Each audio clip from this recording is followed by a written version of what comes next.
I gotta say, like, there are these big benefits that are obvious to everyone on doing a podcast. But for me, one of the number one is to learn new things. Hmm. And I record my learning live. Sometimes I prove that how little I know, which is kind of embarrassing and humbling. But this is where I have the most fun. And Welcome to GTM Unfiltered, hosted by GTM veterans Judd, Craig Rosenberg, and Matt Amundsen. We make talking business fun and sometimes funny. That's because we're always unscripted, unfiltered, and unlike anything else out there. Get ready. I'm very excited for today's guest, who I would say there was this moment in time, like 2009 to 2011, when social was really bursting on the scene. And, this whole new crop of influencers came out of the movement. And like, it's funny today, Lauren, because people are trying to explain me influencers, and I'm just going, wait a minute. There was, I just think back to all these things that happened back then. And one of those was like social really allowed for some democratization on analysts and people that look at markets, and got them out there. And you were one of them with your time at Radiant 6, which was like when I first saw your brain power.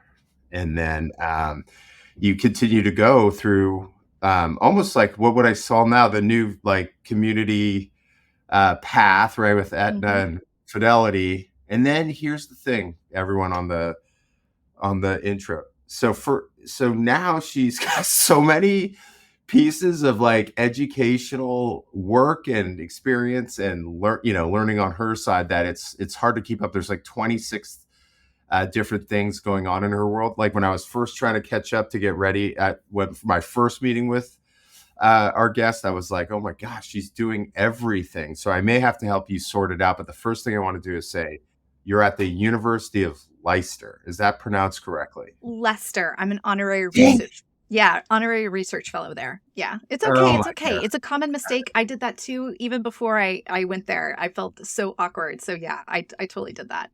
At the time I knew you were in North America. Now you're in Europe. Now Mhm. you're doing amazing stuff around a lot of things with that we're going to talk about today. Things that I don't even think, I have conversations about. So we'll go do that. And one of the things you do is you work with museums and other folks to get them digitally literate, as well as the work that you're doing for basically any kind of organization around these types of topics that we're about to go have, right? Yeah. And so I'm really excited today to have Lauren Vargas with us. Lauren, thanks for coming on. And like, you have so much background that it was impossible to put together the It is. intro, but I'm very excited to see. And so anyway, oh, by the way, last thing. So, years ago, hearing a lot from Lauren, and then, I was like, I saw you come on, I think with Esteban. I'm like, oh my Hmm. gosh. And so I wrote to Esteban, I said, I got to go talk to Lauren. So everyone, Lauren Vargas, Lauren, thanks for coming. Thank you for having me on. I'm excited about the conversation. Yeah, well, a lot of people say, hey, Craig, next time we're just going to come on and you can do the intro for me and make me feel really good. And then we can Yeah. just maybe talk for a minute and get out of there. Well, the first thing, I have all these new terms that when we were talking and looking at what you're doing and things that are happening in the world. But like, one thing I like to start the conversation with is there something where the market or well, let's just say like the market, which allows me to have some flexibility and use some flexibility, that they think is they're doing right, or things are normal or a best practice or a way to work. And they're not thinking about the right way, or I like to say they're wrong. And, what is that, and what should they go be doing about that? That's how I like to start things. Microphone to you. Excellent. Well, I always like to say, maybe not doing it wrong, but there's room for improvement, right? There's room for growth. Uh, Optimization. Always continuously learning. That's kind of my mantra.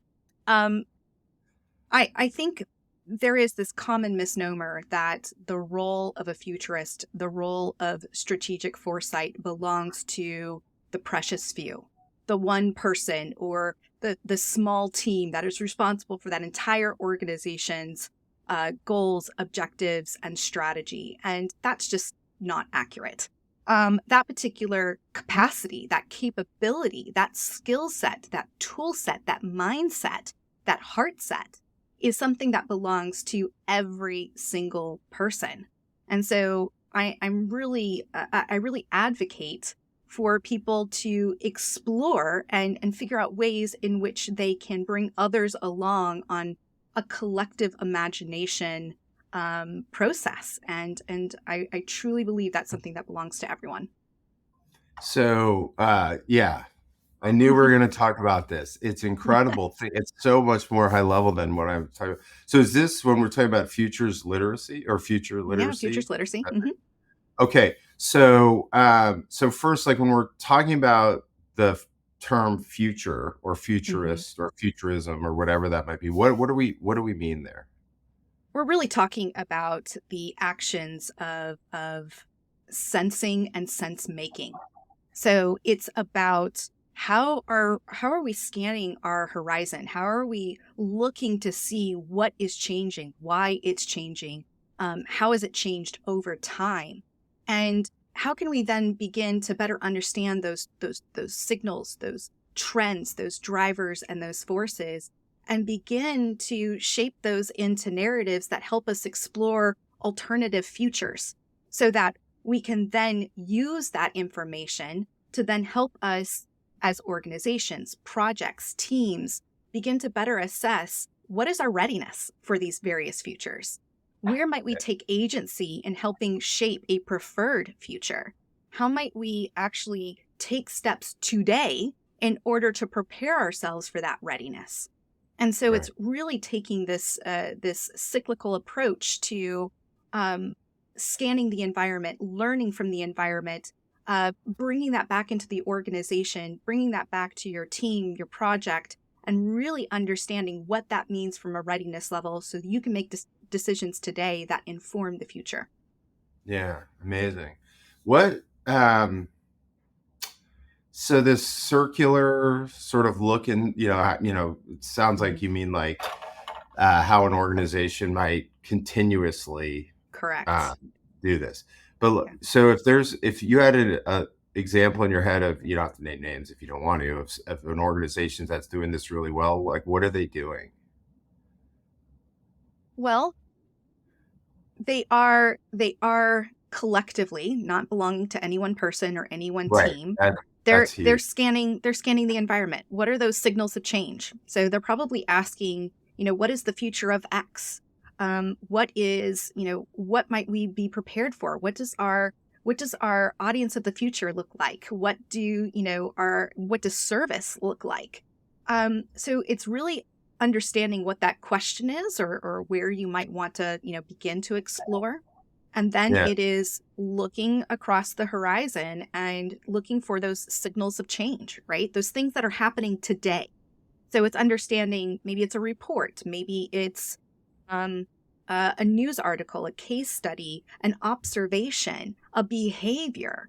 And it's determining with others, doing that sensing and sense making together, where is that a weak signal? Is that a strong signal? Do we see multiple instances of this particular piece of information?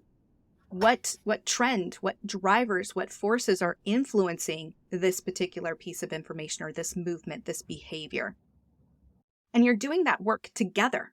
And it's not something that, can be done, kind of a one-off exercise. It's something that is a continuous part of the dialogue, a continuous part of the reflection of your organization, of your team. So that's the place that you would start. And I see a lot of organizations kind of either, hand that off to a particular person or team, or they go to, a set of consultants and say, hey, tell us what we should be thinking. Tell us what the future is, rather than doing the work themselves of understanding what those signals are and using that intelligence to then begin to map their own intelligence on top of it.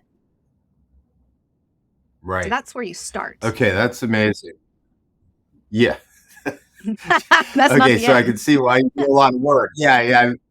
And one of the things that I think is important is that what you're advocating for is sort of everyone in the organization takes this mentality and all the various people and organizations are looking to the future here, and always sort of doing that research on what's happening. But I will say, as you were talking, I'm going like, particularly now for sales and marketing organizations. So in the go-to-market, I'm just going, Yep, well, that sounds like we should always be doing that. Like, I'm just hmm, isolating, and I know you're talking about sort of organizational wide, but like that sounds like something we should always be on top of and actually leverage in order for us to be the of sort of course. leaders of this.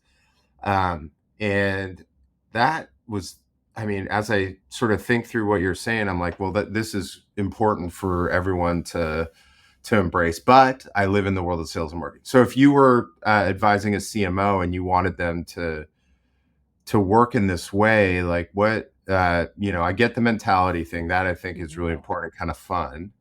But like, how are there actions they should take? Like, is it the way they engage going forward, or is there like a continuous meeting cycle where people bring these trends to the table, or what does that look like? I think you have to find out what is the right thing for your culture, right? For your dynamic. So it could be a small team, an organization. Maybe you're doing this with your peers across, a sector. What it really comes down to is, okay, actively seek out those signals and come together and reflect. That might be in physical meetings, it might be an asynchronous conversation, it may be Right. something that you build on top of. But gathering those signals is just the first step. That's the sensing part, and anybody can do that at any time. It's the sense making that needs a bit more routine, right? Where you need to figure out what is that rhythm, what's that pulse, of that sense making, that collective imagination. So that means, how do we take these signals? How do we better understand these trends and these drivers? And we start to build narratives, or we immerse ourselves in what that potential or alternate future might look like, might feel like. And so, especially from a sales marketing perspective, you have to be on top of this. This is something that sounds common sense, but it's not Right. necessarily commonly practiced, right? Or it's something that is done as part of a report and then it goes on a Yeah. digital shelf to die, Right. and um, Project. exactly. And it's not that type of one-off approach. And to really make sense of those signals, you have to find a way for people to collectively envision themselves, right? To have some type of skin in the game in that future. And that takes different, types of skill. It could be that you do some type of design fiction exercise where you're actually using tangible items to create maybe a prototype of something that you're going to use in the future, or what a future office is going to look like, or a sales experience, or some type of marketing experience. It could be that you are using speculative fiction, right, to kind of weave a story so that collectively you can share, and this understanding of what the future might be, and start to develop a common language for how to visualize this future before you even come to the conversation of, well, if this future were to become a reality, well, one, do we want it to become a reality? Do we have any agency to change this? If so, what do we need to start doing? How do we need to start preparing ourselves? How do we understand and gauge our readiness in order to either anticipate and take agency of that future? And so that's where the readiness comes in. Our strategic plans, right?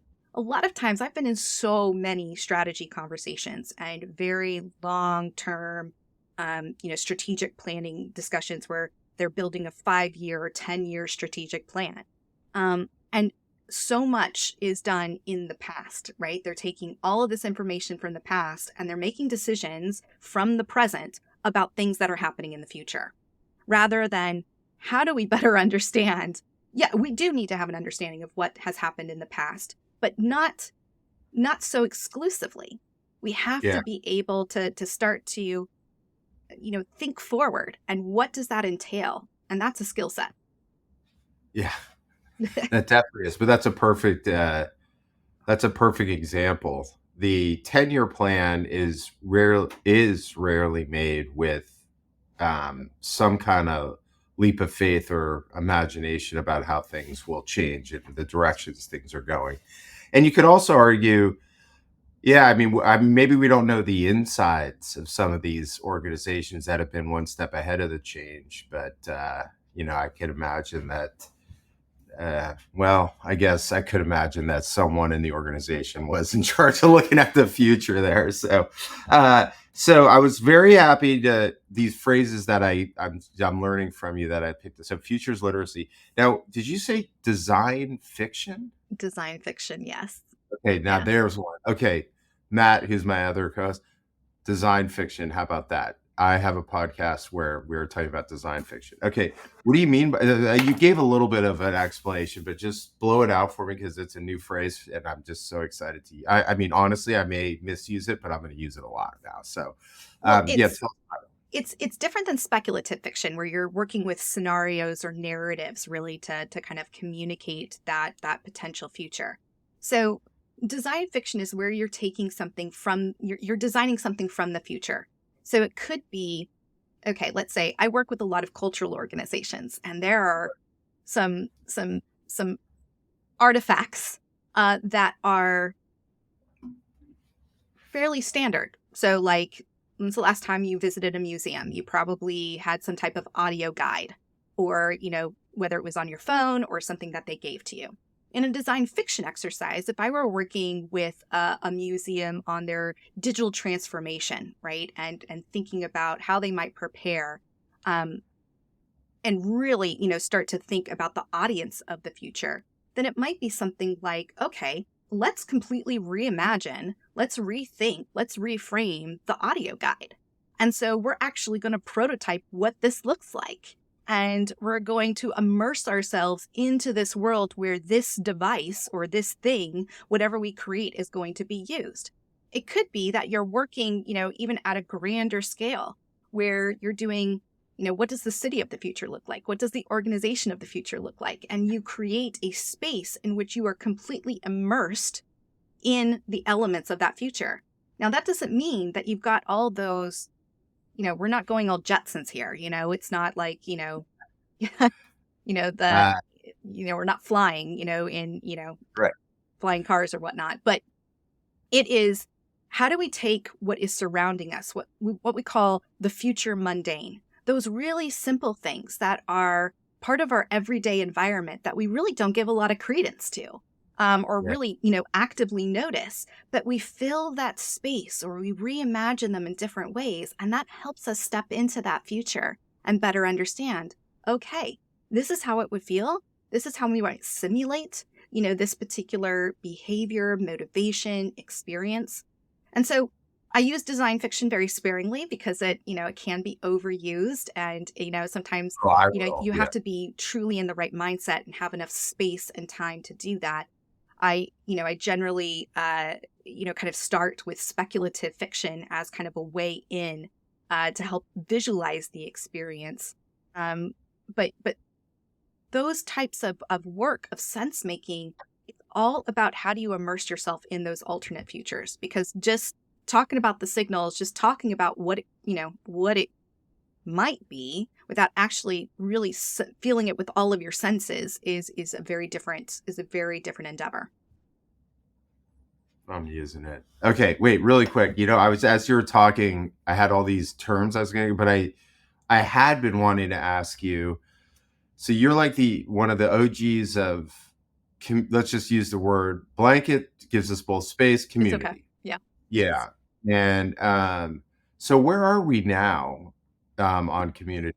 So if you think about, I mean, it was like, I don't know, there was a million things, as you know, that we could go talk about, but there was one, I'm like, all right, I got to make sure I get this in here in 30 minutes. So let's just pivot, or maybe not pivot. Maybe they're connected, but like from the time, of Radian 6 to now, where are we in community and where are we going? Oh, that's a great question. My co-host on the Cohere podcast, Bill Johnston, had a great post that he published last year on the different kind of cycles of community development. And we are definitely moving away from, obviously, the kind of social media era of community, but there was always such a kind of a a clash between social media management and community management. Those two are not the same. They were used interchangeably quite a bit. It's I do get a bit frustrated that the community space, the I can't call it a sector because it's not. It's not an official kind of, I think of it as a profession, but we're not organized, as an official profession. There's very little curriculum, around. Training is sometimes relegated to platforms when it comes to community management. There just hasn't been a lot of forward growth as a synchronized, as a centralized profession. Is that good? Is that bad? Maybe somewhere in between. But I have really hesitated in the past, especially in the past, 7-10 years, in using the word community in how I talk about what I do, because it's so overused. Yeah. And not a lot has changed, right? A lot of, I do find it a little hilarious. I go into community manager spaces and they're having the exact same conversations that we had, in kind of like, in the dawn of in this last kind of era or community management growth period. So early 2000s. And I also see, you called me an OG, but most community folks would have no idea who I am. None. Yeah. Because they're not looking to the past to help inform the future, right? They're not giving credence to the work that has been done. And I stood on the shoulders of giants. So, it wasn't like I was the first on the block. Right. So yeah, I think, we're moving into, I think, more decentralized communities. I think we need to have more care in the way that we hold space together. And I think that takes a different type of tool set, skill set, mindset. And I think some intention in how we hold that space and how we think of stewardship, community stewardship, rather than like a management moderation type of view. Sorry, that was a long response. I could probably that hurts sometimes. So yeah, I was agreeing the whole way. I'm like sitting there going, God, we sort of communities just, oh my gosh, did you see the Yeah, I thumbs did. up? You've got a little thumbs up. Go for it. I'll have to talk to the producer. How in many ways it's actually a strategic point of view is community, and we oftentimes think about it as this thing that we do, and often the digital experience only is often separate from other stuff. But like in my world, I don't have the data in front of me. I should have grabbed it about sort of this. There's these different sort of go-to-market motions, and one of them that is getting quite popular is community-led growth. Yes. Mm-hmm. Like a good example of that would be Notion, right? Mm-hmm. Where they've got a very small sales team and the community has driven business. I mean, they opened Korea without putting any feet on the street there. The community brought it to life there. They did the press release. They did the opening webinar and all these things. So, am I there not fully thinking about that or is that, once again, is this like part of this is really great, but like we have to think of community even bigger than that, or like how, I don't know. I mean, I just want to sort of bring this back with this community-led go-to-market that many people ask me about and what your thoughts are on there, and how that sort of fits into what you just said. I do think that people think that community-led is a brand new thing. If you were a community manager worth your salt, right? You are ensuring that the community was involved every step of the way. One of the very first things I did, even before my time at Radian 6, was develop the community for the Army and Air Force Exchange Service. And one of the things that we put in place was a community pact. We didn't call it terms of service. They were expectations of us that were holding that space and the expectations of the community themselves. And we wrote that in partnership with the community. We took the various steps to grow, to think about the future of that community, and every single community I've organized since, with the actual members. And yes, there were maybe different levels of stewardship, right? Like in my role or capacity, but at the end of the day, it wasn't a lone person or lone team responsibility. It was something Yeah. that very much belonged to the community itself. That is pretty amazing. You know, the thing that I've sort of struggled with on that is, um, it's much harder than people think. Yes, it is. It takes, you know, a lot of the things that you're mentioning along the way, that it requires a mindset, as you know, a sort of we're all in point of view in these things. And so when people come to me on community led, I'm like, you know, I love it, but like you know, I have to sort of figure out if this is for the right Mhm. reasons and this is the level of commitment for you to be successful. Certainly in some of the startups that, you know, we're seeing come through, the community did lead them through. I mean, they Mhm. did, and now the product was built in such a way that it built a fan base, and that so that, you know, I don't know if they meant to make it community led or it became community led. Right. But you know, I am sort of seeing this more and more. I just had this as I was coming into this going, oh my gosh, so we get 10 people in a market and they all want to be community led and now they're community battling. I think one of the things you mentioned that I wanted to make sure we talked about was the decentralization Hmm. of community. Does that mean like we always think we have to capture them in our in you know in some sort of digital experience on our community, but actually we will, you know, we have to expand our thinking there? Is that kind of the idea?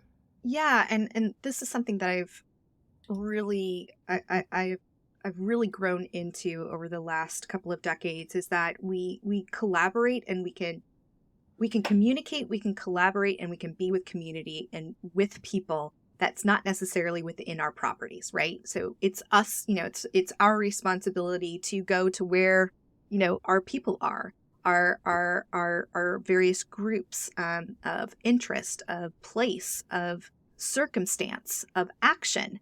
That doesn't necessarily mean we have to have or own or steward those digital properties or those even the physical space. But decentralized also means that there is shared governance, that it's, you know, not tied to, you know, those big, you know, social tech platforms. Yeah. It means that we have discrete communities that are governed and shared over time and space, and we have to figure out the ways, the models in which to do just that. Right. It's big stuff. All right. It So let me, is, yeah. you know, you know, it's funny because I live in tech. So like when you talk about digital and digital transformation, and I think I'm gonna in 30 minutes gonna be to cover at least some big things in your life. But I did want to ask you about that. Like, Mhm. are we once again tying everything that we discussed back together as you think about digital transformation for organizations, or what else are we I mean, like someone always tells me, oh, well, the world's digital, and what they really mean is Zoom, right? Or, you know, and Yeah. that's not what you mean. And so I just wanted to, you know, while we have some time here, talk about that a little bit. I think I do digital by stealth, meaning that a lot of the work I do is around how do people communicate, collaborate, and be in community in a much healthier way. And that is something that has been kind of the red thread throughout my entire career. And Hmm, I yes, love it's that. happened, you know, a lot of it has happened on digital. A lot of it has been wrapped around transformation efforts where people are looking, you know, organizations are looking at their infrastructure, they're looking at their complete ecosystem for ways in which they can increase their reach, increase their engagement, increase their, you know, rethink their business models.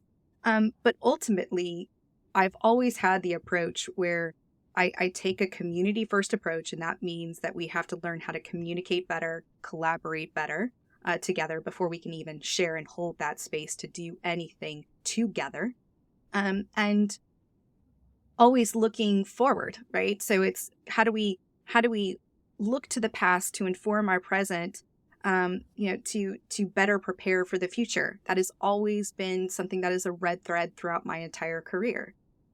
The I think I spent such a long time, especially in highly regulated organizations, pushing digital platforms through, Right. but it has always been for a greater outcome, not an output. And now I'm helping cultural organizations do the exact same thing. Cultural organizations don't have the time, the money, and the space to talk about digital, but that's the only way. Well, not the only way, but it is a major way in which they stay relevant. And so it's taking all of those lessons learned, that expertise and experience from the private commercial sector, and thinking about different ways in which it can blend with the awesomeness of the public sector, of what these cultural organizations can do. And so transformation is really just how people are coming together. How are they, what's that network? What's that ecosystem? Yeah, see, I was hoping I was setting you up for the perfect ending where you could weave everything back together. Okay, first some other things. So one is best background so far on the pod, Oh, yours. thank you. Yeah, Thanks. I mean, It's real. I mean, we're talking about these exactly. We're talking about these really interesting topics, and it's like, well, she certainly reads a lot. I do. There's a lot of people that read in the family. Um, and then that was one. Number two is I'm just so intrigued by by all the things that you're doing. And like, do you uh so the one thing is, so we have the Cohere podcast, right? Hmm. That's one way, and I think a lot of my listeners may not be exposed to that, so that's really cool. Yeah. And any other ways for them to sort of continue to learn more? I never do this, by the way. I never do because everyone wants to promo. I never, but on this one, I think there's going to be some people who want to learn a little bit more. And so, like, what else would you tell them to do to sort of get into your head here? I do have a Substack called Book DNA. You can subscribe to it on yourdigitaltattoo.com. And I don't, probably a product from my Radiant 6 days.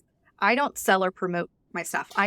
I do that work for other people, and I am just awful at it myself. And quite frankly, it just makes me feel uncomfortable. But Book DNA is, I read approximately 100, 150 books a year.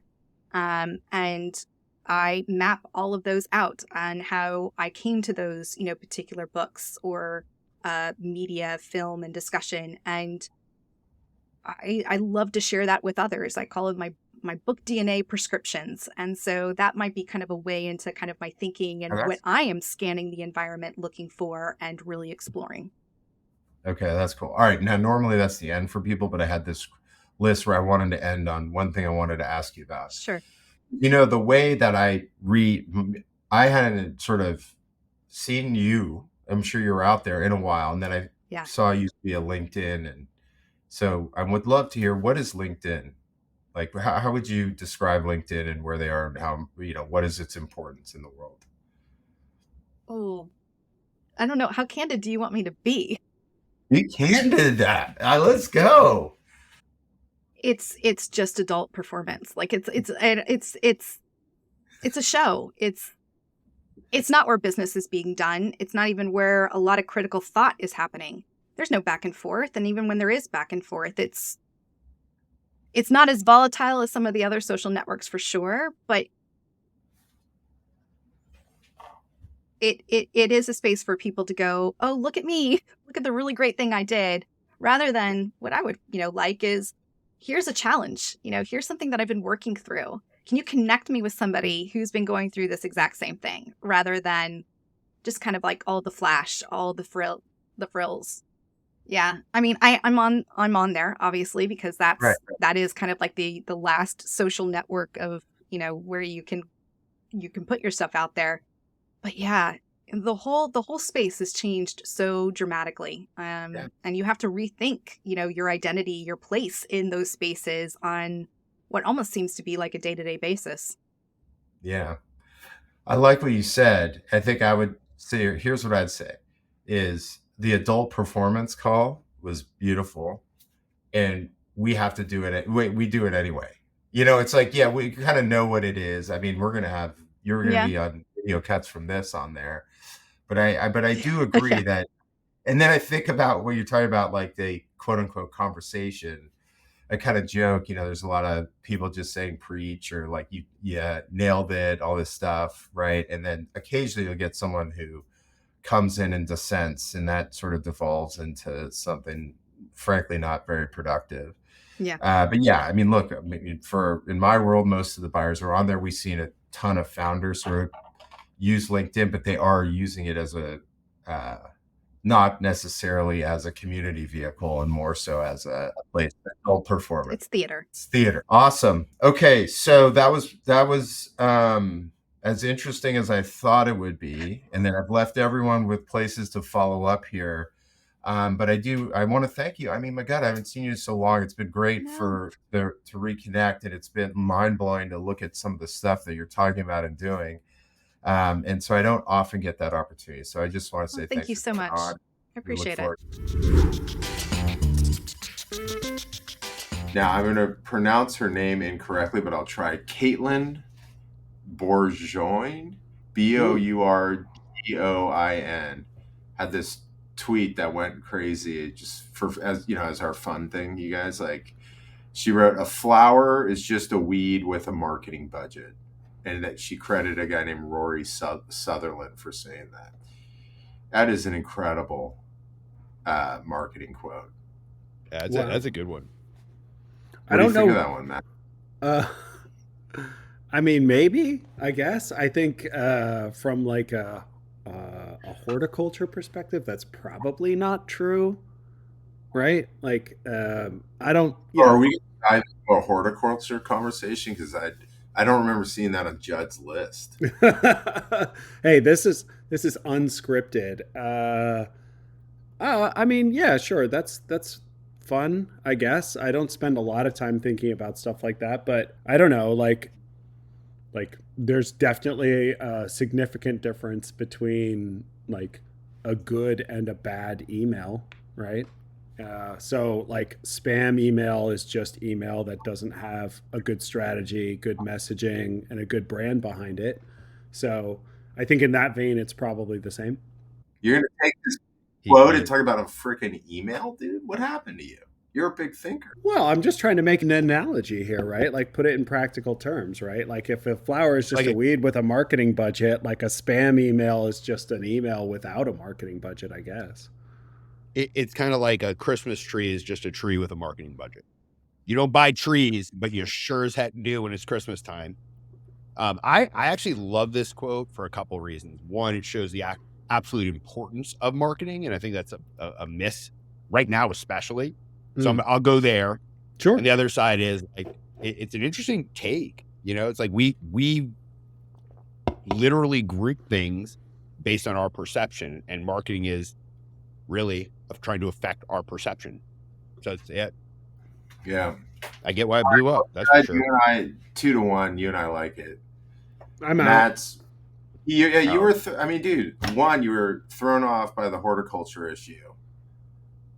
Yeah. And then two, you must have had a campaign rollout recently and been creating. The fact that you went there when this is about, it's essentially talking about brand. It's like marijuana is just a weed with a marketing budget. Actually, no. I mean I mean, it is actually technically also just a weed. It's just weed, not a weed. But all right, we can go there. It is a topic. I digress. So we digress, but I will say, Craig, you definitely found a banger of a topic for us today. So you guys can talk to Craig about this one. But there was a post on LinkedIn by Sam Jacobs, if you guys don't know him, CEO of Pavilion, and he had done a post around having traveled 70,000 miles and talking to hundreds of revenue leaders, and he said that there was one primary focus of every person he talked to, which I found pretty interesting. And he said that the number one thing that's on everyone's mind all over the world: how to make outbound sales actually work. That's a great question. I think it plays into a lot of things we've talked about, like the SDR motions, outbound partnerships, and all of this. And Craig, you found it, so I'd love your take on this one to start. On the outbound? Mm-hmm. Man. Well, I think, well, I would agree that like we have an outbound issue, and part of it was that for I know we've said it a million times, but let me just, now that I've had this conversation multiple times, everyone took the predictable revenue book and was able to read it, go hire some people, and go slanging some email and with the tools out there, and they could literally fill their funnel with 20 something kids out there just slanging and banging, and that's broken now. But outbound, I would say the thing we need to think about now is we need to think about the whole process strategically, right? So everyone thinks, everyone try to put ABM in a box, right? And actually they shouldn't, right? That's actually just go to market, right? And it's, if we can, in many cases, when we look at an outbound program, part of the issue is just who they're going after, right? That's the ICP and the key stakeholders. Number two is it only the emails, right? Because that's the thing, is like that we just basically let SDRs download out of Zoom Info or whatever they're using and just start going, when in reality we need to, once we identify who those people and organizations are, that can't just be one thing. They have to see us all the time. And that was the biggest thing that I saw in that 10 years of, rolling around town talking about account base, was that the biggest effect it had was on outbound, right? Because now we weren't going in cold and relying on the message. Instead, they were going in and they, like I remember Nick Ezzo had a thing we had, this was in 2016, right? He gets up, he's like, my favorite thing is when the SDRs come over to my office and say, hey, I just got this, prospect who said they just saw, they took the call or the email because they just saw us on CNN when they're, on that site or whatever website they're on. It takes more than just one ad, but when you do that and everyone's sort of galvanized against that ICP, then outbound shit does change. It changes a lot, but it can't just be, well, let's go, this SDR leader's not working, let's go get another and go run that same playbook. That is just busted. And so that's, that to me, there is still a solution. It's just a more strategic one.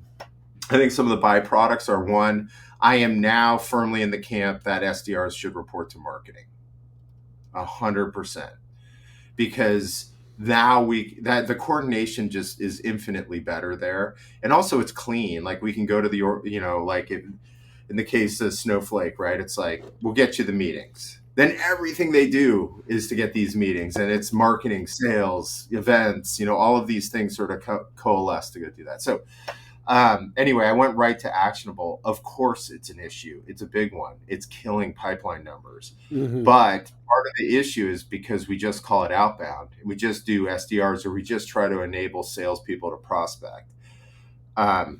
And that still, I mean, maybe you probably get a bump there, right? But you don't get the lift. And what we need is lift. And so that's how I think about it. Yeah. Yeah. I mean, jump in? Yeah, I think, so I fall into two camps on this. One, I think outbound can work even under the old model. What I see is most people who do outbound just do it really bad. It's terrible. And I don't want to blame, companies for this, because I don't think it's companies' fault. Like Outreach, SalesOft, they never intended for their tools to be used like Marketo. They intended for their tools to be used to make good SDRs better, or a good, maybe a better way of saying that is like a good SDR strategy scalable. And but what has happened is like people are just like, oh, well, I just send emails to people. Somebody writes them for me and I press play. And I mean, the type of outreach I get in 2024 or even in 2023 or and in the years before that looks nothing like the outreach that I used to get in 2016. Nothing like it. It's single threaded, it's single channel, it's just an email. There were times back in 2015, 2016, somebody would call me, leave me a voicemail, hit me up on LinkedIn. And I don't mean just like through like a DM, like they're like attaching on to the things that I'm talking about. They'd send me an email like, hey, just read your LinkedIn post. I liked the parts where you said X, Y, and Z. Nobody does that. No one. And if you say you do it, you're lying. Or if you say you're doing it, like there's one person in your organization who did it once and it worked. But like everybody's leaned so heavily into the number of touches, the number of calls, the number of emails. And like, you know, back in the day when I ran sales development orgs, that was never the key to success.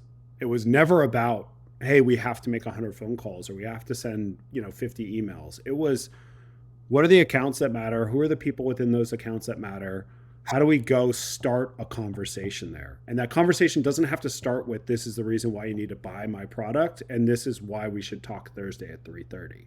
Like, it has to start with like, hey, you're a person, you have a job. I understand that job. Like, I've got something that you might find valuable. And we've lost sight of that completely. And it's just a sea of like, hey, I'm Matt from this company who does this. Here's 3 companies that also look like you, maybe, in that they're software companies. Are you free Thursday at 3:30? And that is part of why this stuff is broken. Now, I think to Craig's point, to everybody who operates within the Pavilion Network's point, like I think there's also a lot of truth to the fact that even if you did that exceptionally well, it wouldn't work as well. You'd get a bump. Yeah, you'd get a bump, but not lift. And I think that there is a new motion that can be conducted within sales development, or there are new motions that should be conducted within sales development that are completely non-traditional. And they have to do with one of the things that I always sort of espouse as an SDR leader as to why engaging with people in social mattered so much, or why email mattered so much in 2010 and 11. It was, where do your people live and where are they willing to have a conversation? We all have an inbox and we all have a phone, but like we don't want to have conversations in those places. So where are the places where people have conversations like that? They're different. It's less on LinkedIn than it used to be. LinkedIn is just a place for somebody to post something smart and a bunch of people to be like, you go, girl. Echo chamber. Yeah. Yeah. And I'm always writing you go, girl. I love that. Yeah. But like people are having conversations in other places now, and SDRs aren't going into those places to have those types of conversations. And whether that's like subreddits or other communities, like that's where that stuff is happening. What's interesting is like in maybe 2020, 2019, we saw the proliferation of like these big Slack channels, and those had their moments, but I think those died fast.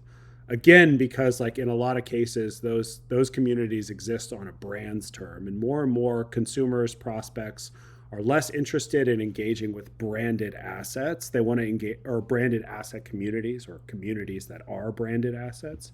They want to communicate in places where they feel free to have a conversation, where there's actual real idea exchange happening, and not just, well, go buy my product.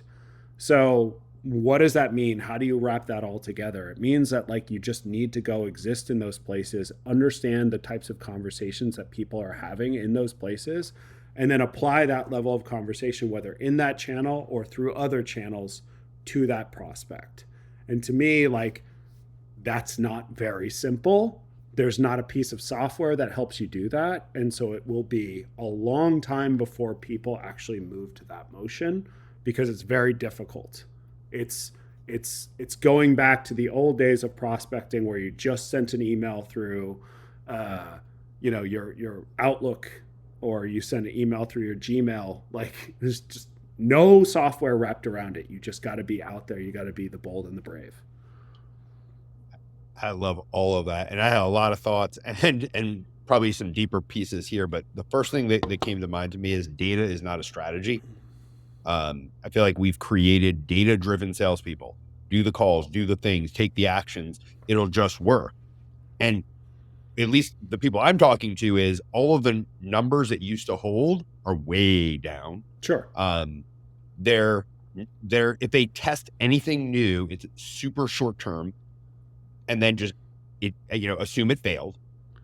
There's not enough investment into brand. And I'm not talking brand with pretty colors and Matt, you know this as well as anybody, but who are you? How do you represent yourself? How do you talk about yourself? How do you talk about the value that you provide to your customers? And how do you talk about your customers and to them in a way that they want to engage with you? Because to your point, if all we're doing is I'm so-and-so, let's talk, you need my stuff. I mean, I'm sorry, that's 2020 to 2022 when people were buying anything because the cost of money was so low. Not that way anymore. And then ultimately, I think that we have new ways to roll the motion out in like, hey, look, partner is going to get even bigger. Mm-hmm. If we're thinking about, let's, partner components of Outbound, you've got co-selling. Great. That's a huge component. I mean, why do you think you need to build a whole new product when you can partner with somebody that aligns to make your product better? Well, if your product's better, it's an easier sell. And if you have multiple brands that have brand equity, it's an easier sell. So I think that there's a lot of misses on those. And then to your point, also the community side, people are still in, there's less of them, which I actually think is a really good thing. The ones that are still around bring value and a place for people to talk openly. And I'm not saying you should hunt there, but you should know people. You should open your network. You should expand and have conversations. And great sellers, they've got gigantic networks. They're always talking to people and understanding the environment that they're in and understanding the value that's needed. And I think that's part of what makes them so good is that curiosity.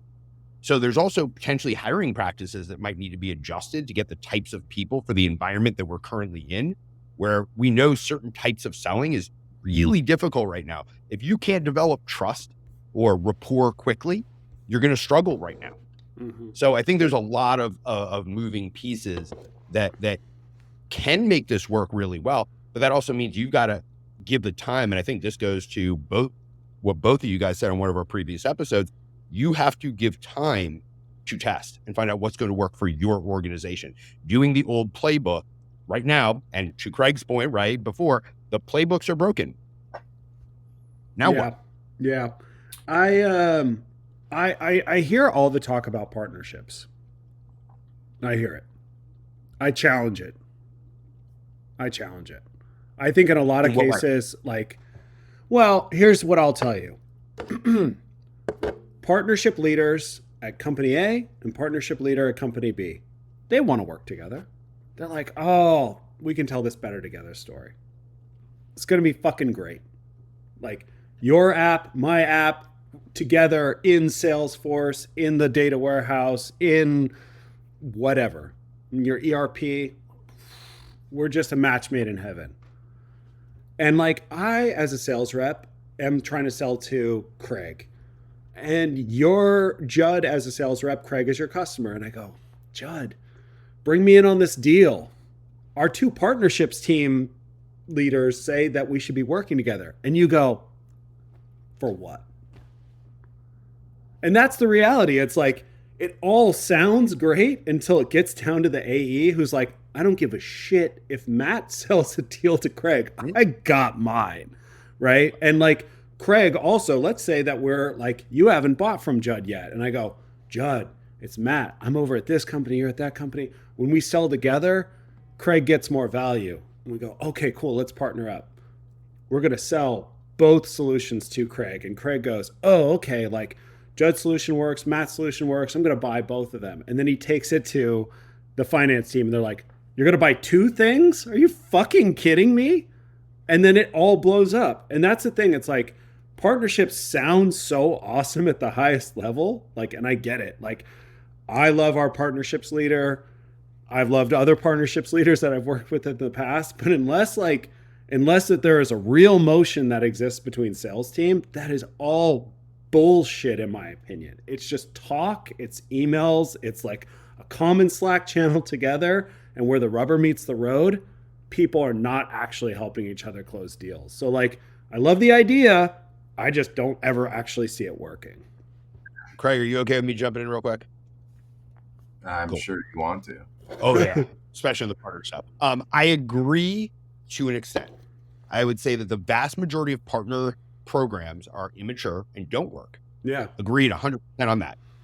The ones that I've seen done well work very well, but it's a concerted effort and it aligns with a normal direct sales methodology, just tweaked to work from a partner perspective.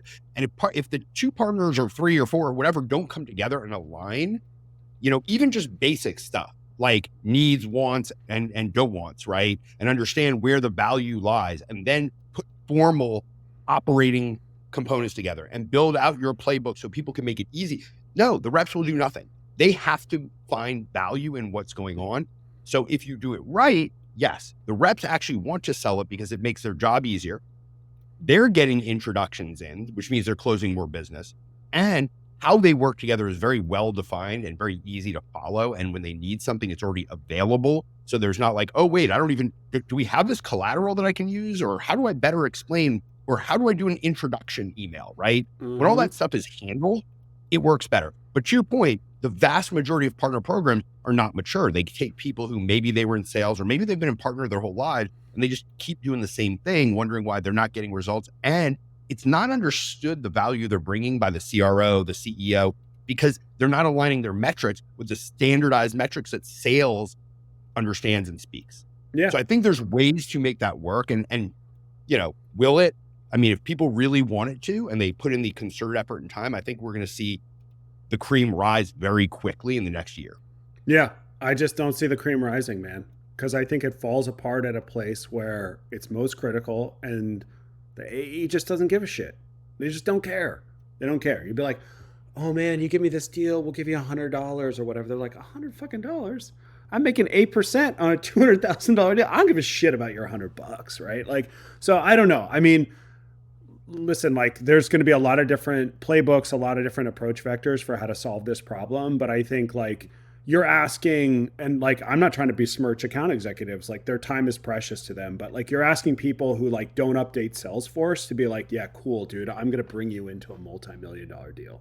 I don't fucking see it. But I don't either if you're like, I'm already in deal and I'm just going to bring you in. But if you realize that you have a deficit in your product and you need a partner, you're going to want to know, how do I engage this person quickly? How do I bring them in so I can close my deal? So there's also variance there. Like, I agree. If I'm in the middle of a deal and this guy's like, hey, bring me in, I'm like, I'm going to close mine. Thank you. Yeah. Right. Yeah. Like just straight. But there are times that it makes a really, really important piece. Plus, if you really do align partnerships properly, you almost have a brand that unifies the two that can actually carry weight and get you more, more value. So yeah. Craig, do you have a take on it? Oh, sorry, Matt. I didn't mean to cut you off. I mean, yeah, go ahead.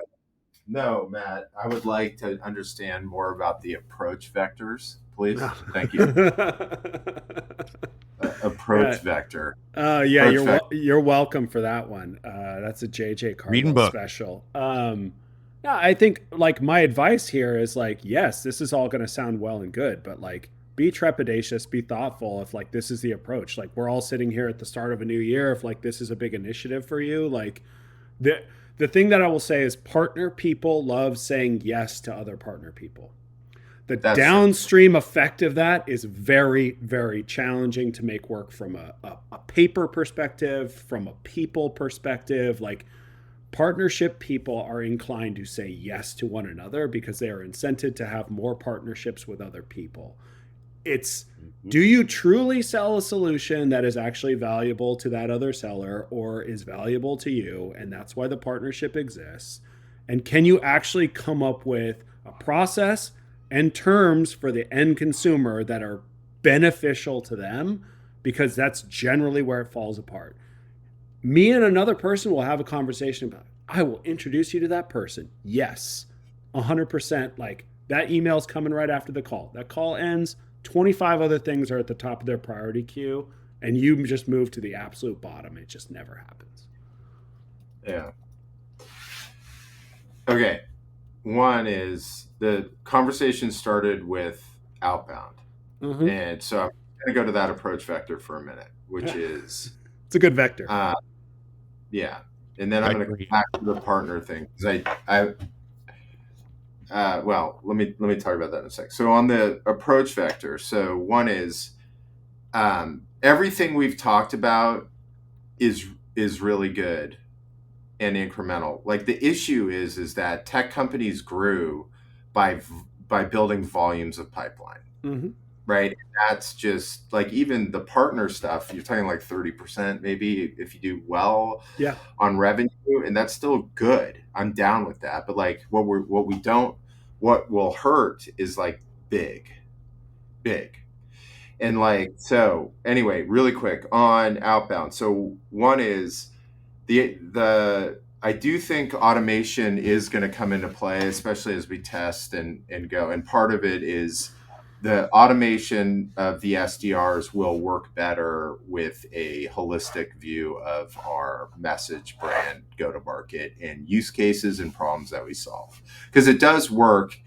Like everyone's like, oh, well, automation, I want this 23-year-old kid to do all this research. Or you guys are talking about them going into communities and stuff. It's like, I mean, it's good, right? But that's not scaled, right? And so there is like, we still have this moment here where we can use automation. We're going to take that. It's going to take out the follow-up reps, like the inbound reps.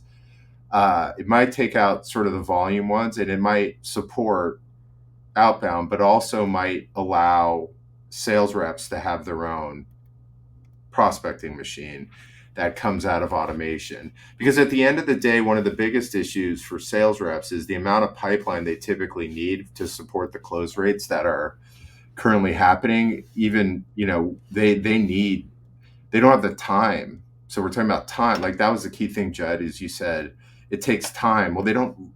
I know there's a bunch of people that accuse sales reps of being lazy, but like, in this use case, I don't. That's just it takes a lot to do all the things that we want them to do. So I think automation will help there. And I'm not one of those guys that immediately gravitates to automation, but anyway, I do want to mention that, and that will allow for the testing that Judd's talking about, because there will be consistency of message. One of the things on testing in the SDR land where we're giving them free reign is you get one that works, that works fine, but it's not as good as like if we're sort of we're set up where the automation is looking at groups of very, very similar messages, similar to what we might do in marketing, to be able to go optimize. But like, this is one of those things, you guys, and honestly, like all the research it takes to get a deal, just to get in the door, I'm all in favor of it, but like that's one. It's just one. Yeah. And what we need is lots.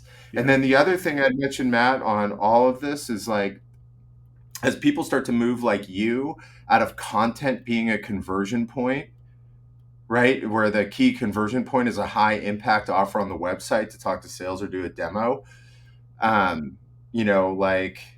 That's another factor that has to go into it. And now you would make the argument to fully grow, we have to have components of outbound that work. Otherwise, 100%. We won't be able to hit that. Okay. And then on the partners part, I mean, look, I think, one of the things we need to do, you guys, is to make sure that, that we're, I don't know, sort of categorizing things differently. Like, I mean, Matt, it seems like, and I'm not sure, but like, it does seem like you're talking about other vendors in the coast, which I do agree is fraught with peril. It sounds great, but like part of the issue is, how do your buyers buy?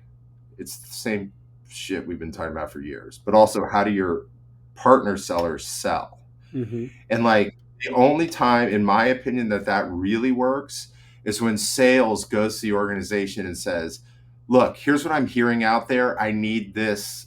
If you get me a solution like this, right, I'll be able to sell the living hell out of it. Then you're in a different sort of approach vector. It's like, they don't take things where like, it's this idea that's brought to them by a BD person who has like, just likes to make deals exactly what you described. It's much better if it fits into what the partner salesperson will make more money with, right?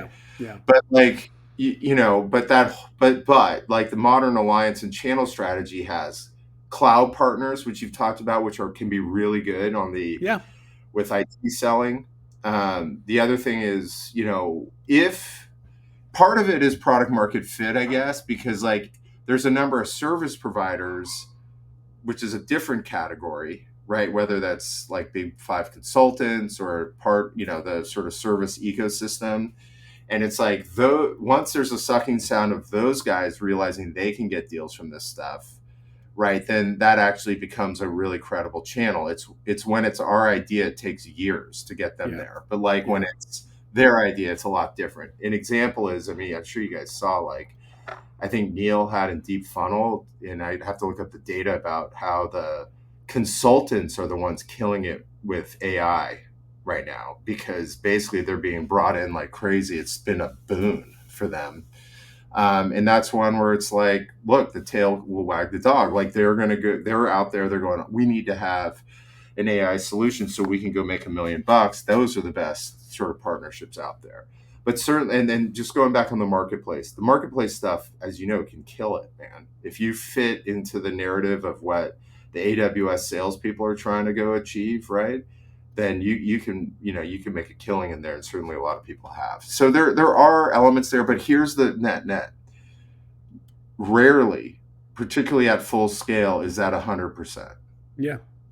Well, it's just another approach vector. Yeah. That's actually an issue, because then we rely on that BD person who's got 20 years of experience, but we don't know how to dig in and realize they've never done a credible deal. Yeah. Right? You actually, to be good at partners, it has to be all in everywhere. There's so many things. Like the product has to be there. You have a different set of marketing materials. You have to figure out how you're going to drive demand and all that kind of stuff. And so that is a approach vector that can work great, but it's not a hobby. It's just, the issue is they make it a hobby. And I love what you just said. Sorry, I didn't mean to cut you off. But like, yes. Yeah. All right. Well, we got through one thing in Sam's list. Why not? One thing though, and this is just a little caveat. Whenever people say partner right now, the first thing everybody goes to, because of our backgrounds, is co-sell, because it's the easiest, it's what we know. But influencer, referral, affiliate, like there's a bunch of different ways to go after this. Influencers can bring in deal flow. Referral can bring in deal flow. So there are other ways to approach it outside of just a co-sell opportunity. And I think some of those may get more volume and more looks than they have in the past, especially now. Sure. Dead top. Yeah. I mean, I think what Craig was talking about from the partner ecosystem perspective, if there are system integrators, if there are service providers that are looking for your service, like those are great people to partner with. Like they're having the conversations. In a lot of cases, they're closer to the customers than you're ever going to ever be able to be. So that makes sense. The ecosystems make a lot of sense too, as long as you can jump through all the hoops that a lot of these folks are going to require you to. And that can be a long drawn out process. But yeah, I think the thing that I'm trying to caution people against is like, there is this very unrealistic belief out there that like, hey, we both sell to the same person. Like, let's go work together on this stuff. And generally speaking, it falls apart right at the point of attack, and then ultimately falls apart at the customer level when they're trying to get approval for two different contracts. So like these things have to be really, really thoughtful and really, really thought out. And you have to, like, my recommendation to anybody thinking about going partner is like, work with a few and go deep. Don't try to work with a ton, because you'll touch these people, a few times a month, and they're going to end up not sending anything in your direction. Yeah. By the way, on the way the buyers buy, like the companies I work with who are in robotics, you can't, you have to work with the service vendor in there. Oh, yeah. Or you have to bring one in. Why did I bring that up after your long rant where we should have just closed it and moved on? It's just, I think everything I'm hearing here is like, I think the only like, you have to really dig if it's a good idea. The people have to buy this way. The other sales team has to believe you can help them, right? And like, there's these factors that I'm just like is more important than it's just a good idea, totally, or that we sell to right people, right? Right. And so, I do think like early days, Bombora was getting sold a lot by Marketo salespeople, Sure. right? We sold the New shit out of thing, it at Everstring too. Yeah. yeah, it made sense, right? Yeah. And then sometimes it's a good idea, and it's not. Can you imagine right now sales tech and martech partnerships? Oh my god, you can barely get the deal yourself. Yeah, exactly. They're all be tougher than Yeah. ever, man. Yeah. I mean, like now it's like it's brutal. I do like the partnership with service providers though, especially in martech sales tech, because at least sometimes they'll bring it in, or so anyway. Yeah, they will get pitched by you and they'll get excited. They might do it, but the best ones with the service providers is like they go to the vendor and say, "Dude, I need to start dropping, intent data or whatever it is into my. I'm getting asked about it left and right, and I want to build these partnerships now. We're good because they want to figure out how they can make money off of it anyway." Yeah. All right, was that number one? Is there? How about this? Before we get off, Judd, name two other sort of questions or points that Sam made that you thought were really interesting. I was going to do that too. So good call. This one really calls to me, and I think it also answers a lot of what we just talked about. One of his points is aligning your entire leadership team around this approach. So that your heads of sales, marketing, customer success, partnerships, and product, and your CEO are all talking the same language and using the same vernacular. Also aligned on how they're going to execute these things. Because, I mean, I don't know about you guys. I think that alignment is what I call a pipe dream. I think there has to be unification. I just keep using the word because we've been talking about alignment for 20 years and it has not changed. We go into silos and people say you don't understand instead of trying to educate. So what do you guys think about that? Do you think that solves anything? No, I don't know if it solves anything, but I do know that it's hard to do all the things that are probably on that list and more without it. But, yeah. I think, this to me gets back to vision, which is like, what are we trying to do as an organization? Like, what are we really trying to do? Like, we're trying to change the world with data, but like, what are we really trying to do here? And if everybody's aligned around what that is and the tactics that we're going to use to get there, then I think that helps. And I think most people skip over that part. So that's the place where a lot of this stuff falls apart. I'd say like, I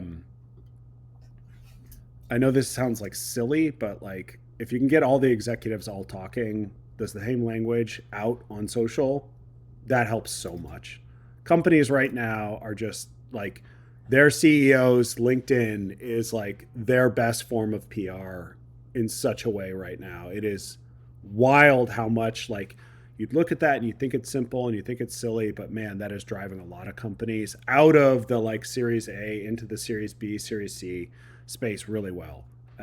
It may even work beyond that. I've not seen a lot of examples of how it works, for billion dollar companies, but like for people that are growing out of, early product market fit into stages of growth, like this is just such a big deal.